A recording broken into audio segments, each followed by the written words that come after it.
নমস্কার। বরাক উপত্যকার সাহিত্য সমৃদ্ধিতে আমাদের পূর্বজেরা যে অবদান রেখেছেন তারই ফলশ্রুতি এখন শিলচর শহর হোক, করিমগঞ্জ হোক, হাইলাকান্দি হোক অথবা প্রত্যন্ত অঞ্চল হোক, প্রচুর কবি এবং কবিতা পত্রিকা, সাহিত্য সংস্কৃতি ক্রমশ বিস্তৃত হয়েছে। আমরা এই বিস্তারের যে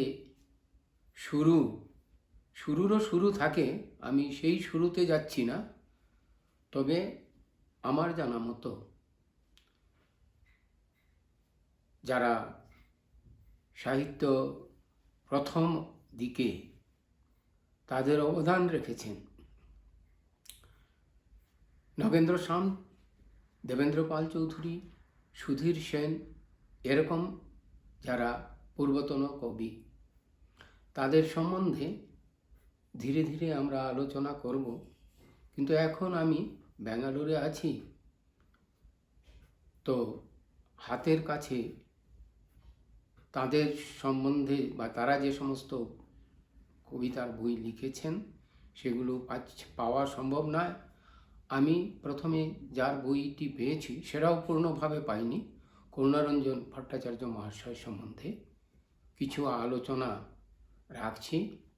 আপনাদের কাছে অনুরোধ, আপনারা এই আলোচনা শুনবেন এবং আপনাদের মতামত জানাবেন এবং এইটা সাবস্ক্রাইব করবেন, এই চ্যানেল সাবস্ক্রাইব করবেন এবং আপনাদের যারা প্রিয়জন তাদের কাছেও এটা শেয়ার করবেন। তো আমি শুরু করছি করুণারঞ্জন ভট্টাচার্য মহাশয় সম্বন্ধে কিছু কথা। কবি করুণারঞ্জন ভট্টাচার্য বরাক উপত্যকার সাহিত্য অঙ্গনে এক অবিস্মরণীয় নাম।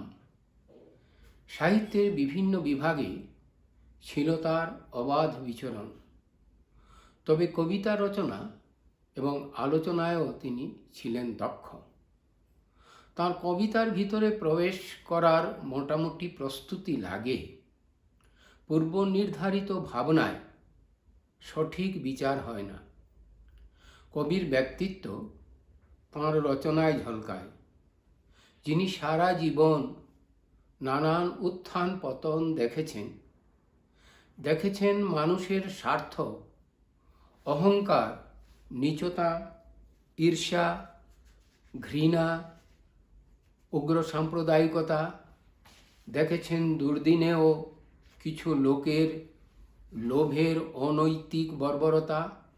তাঁর হৃদয়ে ক্ষোভের যে দুর্দান্ত আলোড়ন তা তিনি প্রকাশ করেছেন প্রথম দিকের তার কবিতায়।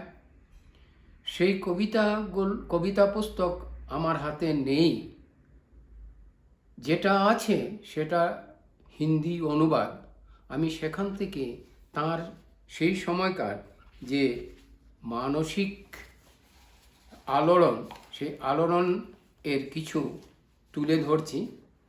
মূল কবিতা না থাকায় আমি হিন্দি অনুবাদটা ধরছি। ব্যথা কা বিদ্রোহ, এটা ক্ষুধিত ঈশ্বর পুস্তক থেকে এই অনুবাদ করা হয়েছে। भूख से काहिल था, खाना मांगा, इधर उधर भागा, हाथ जोड़ा तो पाया पदाघात। क्यों ऐसा हुआ पूछा तो मिला जवाब, विधि विधान है भाग्य का चपेटाघात। लौटा जीवन के प्रति घृणा ले, साथ ढूंढता रहा, विधि और विधाता को जान गया कोई है ही नहीं।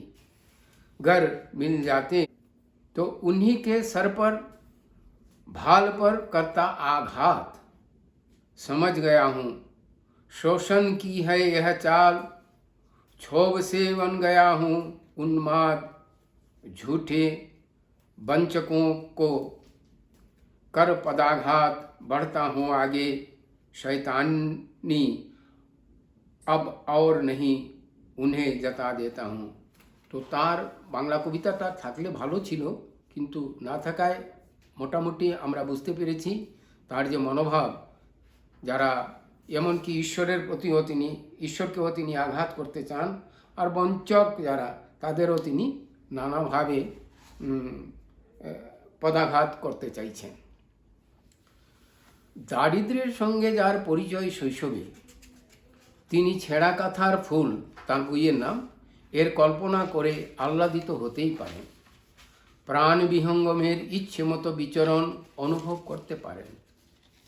এক সময় শিবের সিংহায় ফুঁ দেওয়া দরকার মনে করেছিলেন, কারণ তখন দেশে স্বাধীনতা সংগ্রামের অন্তিম পর্যায়ে করেঙ্গে ইয়া মরেঙ্গে এর দুর্জয় প্রত্যয় সকলের মনে।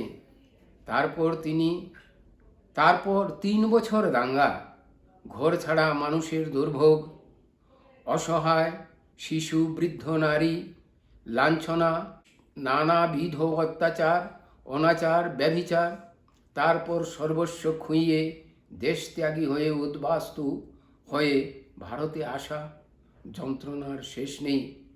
সেখানে জানমানের ভয়, অন্যায়, আর এখানে নানা ধরনের দালালের ব্যভিচার, দুর্ব্যবহার, অমানবিকতার শিকার।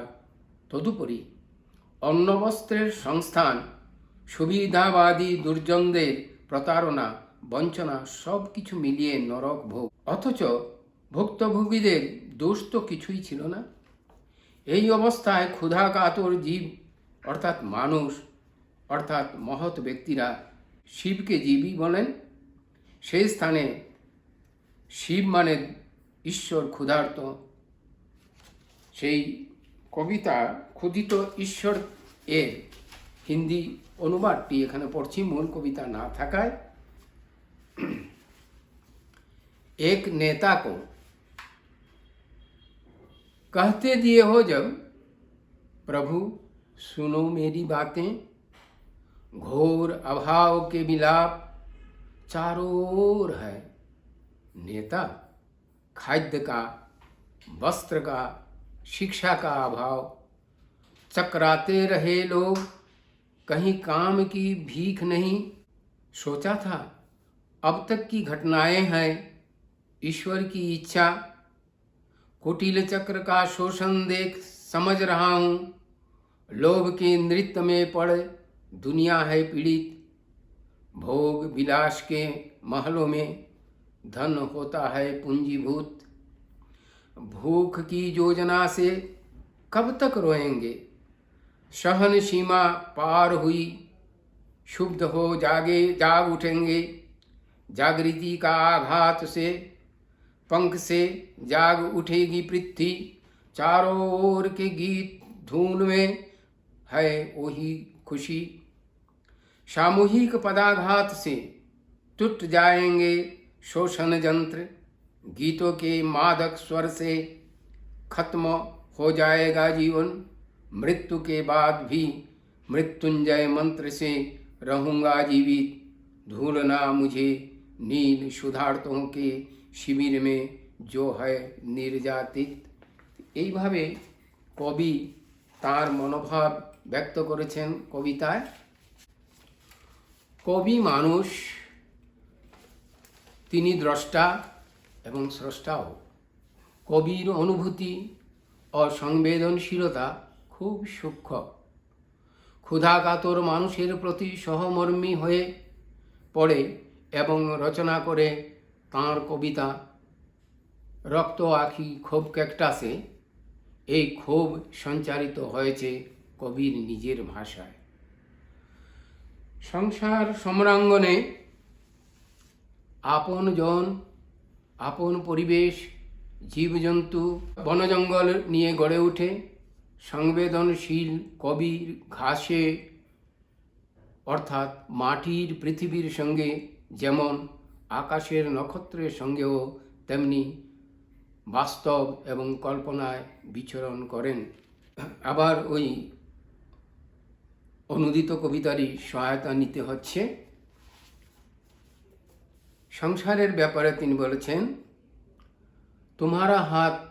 তোমার হাত এই কবিতার অনুবাদ।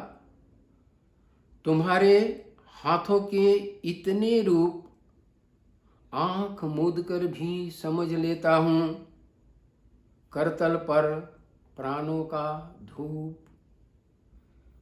जैसी पहली रात की तारा हजारों काम में भी खिल उठती हो, हजारों काम के बस दो ही हाथ झरना बन बहता जाए।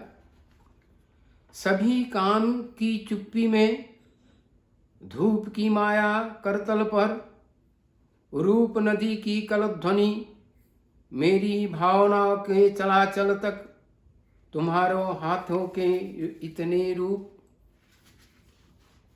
আবার বলছেন অন্য একটি কবিতায়, ওহ হাত দো সেই হাত দাও, नीचे बहुत अंधेरा है, अंधेरा बहुत भारी होता है, अंधेरे में कुछ दिखता नहीं, छत पर कहाँ हो तुम, वो हाथ बढ़ाओ, बढ़ाकर पकड़ो, जरा सांस तो छोड़ो। এইভাবে সংসারের যে সমস্ত ঝোট ঝামেলা সেগুলো থেকে তিনি নিজেকে কিভাবে অন্যের হাত, অন্যের এখন এইটা ভাবনার উপরে, পাঠকের উপরে ছেড়ে দেওয়া যাক যে তোমার হাত বলতে তিনি কাকে বোঝাচ্ছেন। তারপরে তিনি কি চেয়েছিলেন সংসারে, এই সম্বন্ধে তার যে একটি কবিতা কামনা, সেটা আমি এখানে পড়ছি। मैंने क्या मांगा था, क्या पा रहा, पाताल देखना नहीं चाहता था, न स्वर्ग लोक का था लोभ, मुझे चाहिए धरती पर छोटा सा एक बाग बगीचा, ठंडी हवा का प्रवाह और खिलते फूल, हरे टहनियों पर सामर्थ्य अनुसार मैं निभाऊंगा কর্তব্য আপনা। এভাবেই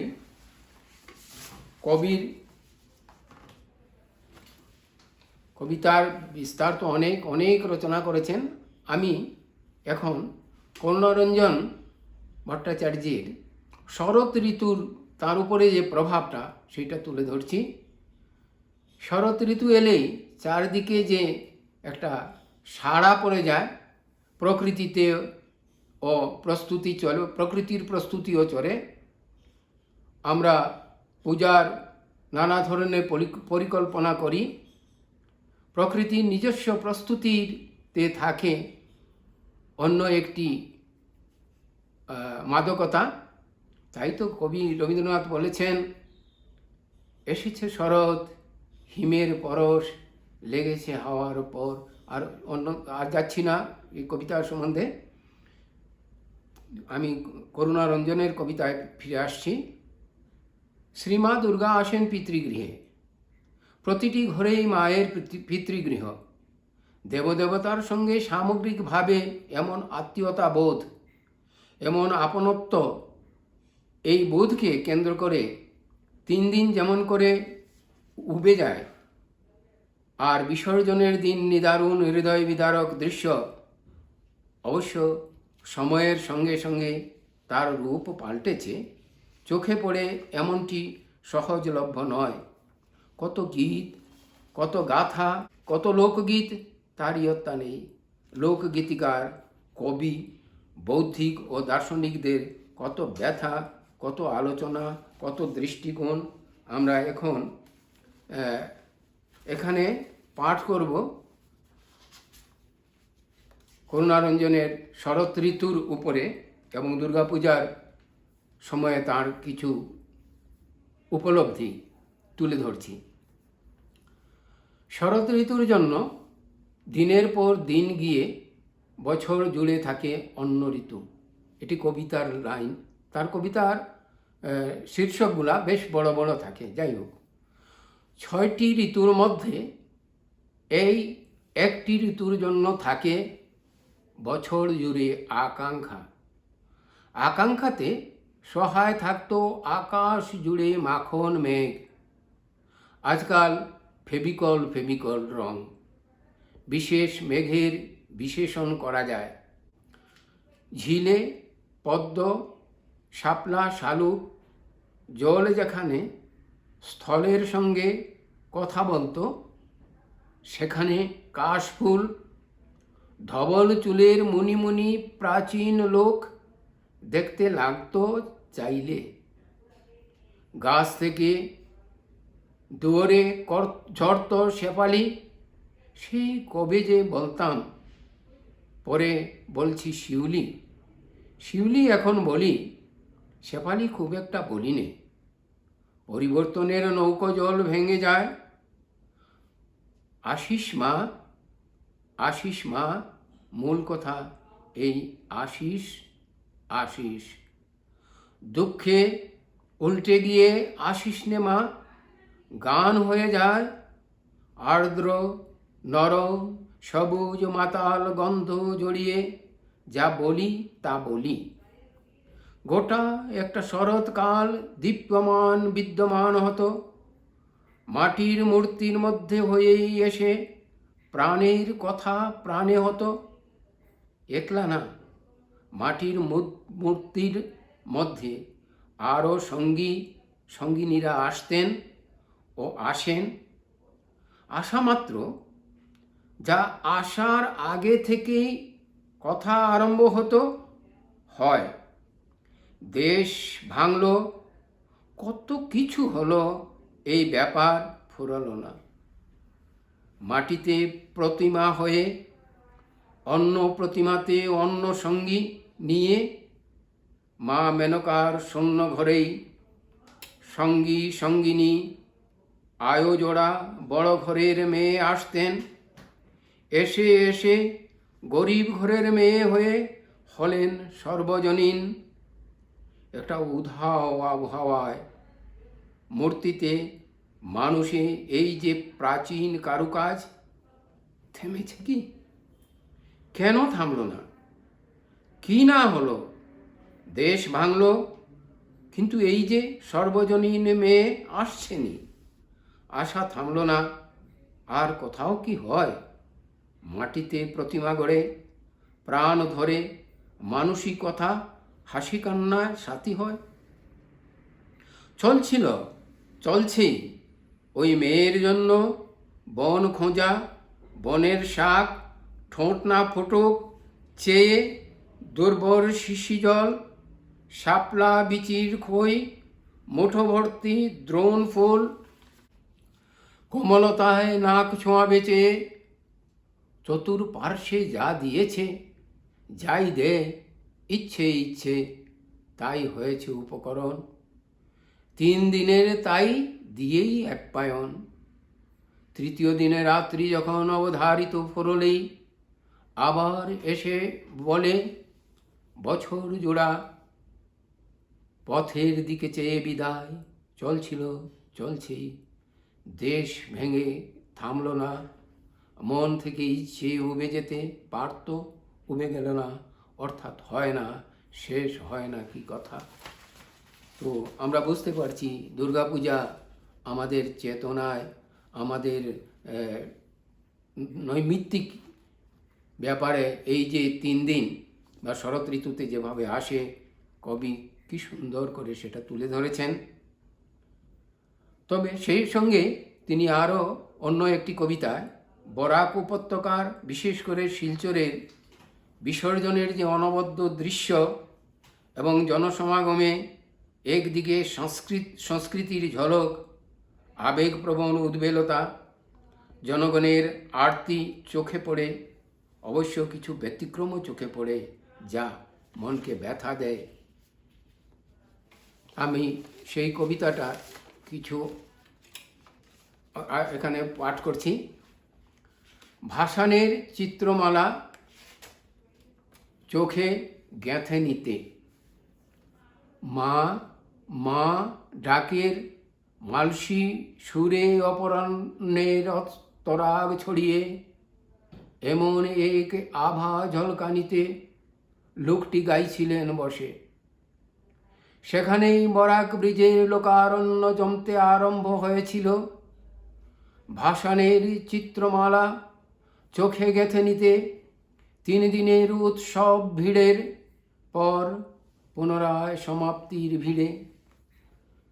ভাসানের বড়বক্র বুকের বিসর্জনের ঘাটে বিদায়ের উর্মিমালা দেখায় 3 দিন, যাদের নিয়ে কথা বললাম মৃত্তিকার প্রতিমায়, ওরা যারা রইলেন না চলে গেলেন। নিমজ্জনের আয়নায় ধীরে ধীরে কায়া ডুবিয়ে ছায়া মুছে গেল, কিন্তু মনের মধ্যে ছায়ার বিস্তৃতি অন্যরকম। ঝরা পাতার মাড়ালেও শব্দ হয়, কিন্তু এই ছায়ার নড়াচড়া তুমি দেখো না, শব্দ শুনো না। রং ঝলসায় শুধু আমার মনের বিকিরণের দরজা জানালায়। এই সংবাদ কোনো পোস্টকার্ডে লিখে তোমাকে জানাতে গেলেও বুঝাতে পারবো না। অরক্ষায় প্রকৃতি পীড়িত, ফুলের অভাব, কিন্তু আমার মনে শরতের পদ্ম, শাপলা, শালুক অফুরন্ত। সুবাস শিউলিও পাই, সামনে উতলা কাশ। এই দুহাতের উতলা মুঠো ভরে এই অফুরন্ততা ছড়িয়ে দিচ্ছিলাম আলপনার মতো, স্বরলিপির মতো। ভাসানের নিমজ্জনের পর চিতা ছিল কার, পায়ের কাছে রাখি মনের স্বরলিপি, ফুলের আলপনা, এই যন্ত্রণা। হাতির বাচ্চার পা ঝাপটানোর মতো ভেতরে যে ঘাম ঝরছিল। স্মৃতিতে শিশির নেই, কেবল উত্তাপ ছিল। শরৎ ঋতু কবি করুণারঞ্জনের কাছে অন্য আর 5টি ঋতু থেকে যে ভিন্ন তা তিনি স্পষ্টই বলতে চেয়েছেন। আরও 5টা ঋতুর সঙ্গে পেয়েছি জীবনটাতে 69 শরৎ। বাৎসরিক পাওয়ার ফর্দে সুখ দুঃখের পাঁচালি, সঙ্গে বৃহৎ ঈষৎ খেসারত। ডালি থেকে অন্য ঋতু যা পারে দিয়েছে। শরতের অকৃপণ শাপলা, শালুক, শেফালি, কাশ, সাদা রঙের মেঘের ঘুম। শিশিরে অসাধারণ ক্ষমা মোহিনী ভরা নদীর দুপার জুড়ে শরতে। ক্ষেতের শ্যামল ধান ডালে ও ফুলে জড়ানো, পায়ের দোয়েল লাত পাখির সভা। গ্রাম ভরে উঠে গান, কারা আসে, কারা কাকে তুলে ঘরে। 3 দিন জুড়ে কত কথা চলে, এত জীবন্ত মোটেই মাটির মনে হয় না। যায় পা ফেলে দর্পণে জলে পুনরাগমনের প্রতীক্ষায়। মৃত মুখে মিষ্টি গুঁজে ভাসানের ঘাটে কান্না। কালো মুখ মুছে আকাশ উজ্জ্বল, কে আসে কি সুখে। শাড়ি পরেছিল আন্না, শাড়ি পরার লোপাট মুখ, ফোটা শেষ হয় পদ্ম। কুয়াশায় মুখ ঘাস, অন্য ঋতুর আছে উৎসব। পাশ ফিরে বুকে শুধু শরৎই 12 মাস। আমরা বুঝতে পারছি যে শরৎ ঋতু কবিকে কিভাবে আপ্লুত করেছে। আরেকটি কবিতা আছে, সেটি এখানে আর তুলে ধরছি না। সারা জীবন যিনি অধ্যয়ন, মনন এবং সৃজনেই কাটিয়েছেন, তার প্রচুর রচনা এই স্বল্প সময়ে করা সম্ভব নয়। তাছাড়া আমি তো বোদ্ধা আলোচক নই, একনিষ্ঠ পাঠকও নই। তার রচনা পড়ে যেমনটি মনে হয়েছে অকপটে তাই বললাম। তবে একটি কথা এখানে বলা নিতান্ত প্রয়োজন। কবি সাহিত্যিক জনগণের রুচি প্রকৃতি গড়ে তোলেন এমন বলা হয়, তেমনি এটাও সত্য যে জনসাধারণের রুচি প্রবৃত্তি প্রতি শিল্পী সাহিত্যিকের ধ্যান রাখা উচিত। যে শিল্প, যে সাহিত্য জনতা গ্রহণ করতে অসমর্থ, তা যতই উচ্চকোটির হোক, ক্রমে তা ব্যর্থ হয়। আবার মনমস্তিষ্ক এবং হৃদয়কে নাড়া দেয় যে রচনা, যে শিল্প স্পন্দন তুলে ভিতরে, সেই সব কীর্তি চির অবিস্মরণীয়, উদ্বুদ্ধ করতে থাকে জনগণকে। আপাত বৈশিষ্ট্যের উদ্দেশ্যে নতুন ধারা, যেটা জনসাধারণের কাছে গ্রহণযোগ্য নয়, সেই রকম কিছু করা বোধহয় সঙ্গত কিনা এটা কবির ভেবে দেখা উচিত। করুণারঞ্জনের সাহিত্য অধ্যয়নে এই ধরনের কথা বারবার মনে হয়। তবে তার কিছু সহজ রচনা, যেটা এখন তুলে ধরেছি শরৎ কবিতা এবং অন্যান্য কবিতায়, তার পাঠকের মনকে যে নাড়া দেয়, বারবার পড়বার ইচ্ছে হয়, শুনবার ইচ্ছে হয়। কবির রচনা সার্থকতা এখানে। আজ কবি করুণারঞ্জন সম্বন্ধে আমি মোটামুটি আমার যে ভাবনা সেটা তুলে ধরলাম। আপনারা আপনাদের মতামত জানালে উপকৃত হব। ধন্যবাদ।